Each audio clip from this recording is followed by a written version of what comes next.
манай жаргалтай шинэ жил 2024 дуулж сурах, дууны сургалт маань хийж байна. Монгол байгаа хүмүүс маань одоо зарим нь хичээлтэй, Солонгос бас тийм байгаа. Америкт байгаа хүмүүс маань одоо бас урдж амархаас өмнө холбогдож байгаа баярлалаа сурна, дуулж чаддаг байх.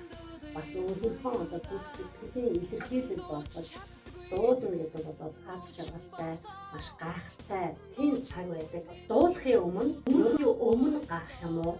Эсвэл одоо гэртээ гэр бүлдээ төрсөн өдөр тэмдэглэх ч юм уу те ерөөсөө хаач байсан хүн дуулахад олж юу босоо зогсоод дуудвал илүү одоо эвтэйхэн байдаг.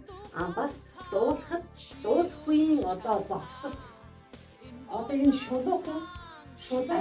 шулуун байж хахад бол дуулахад дуу хоолойны өнгө одоо яг тодорхой гардаг.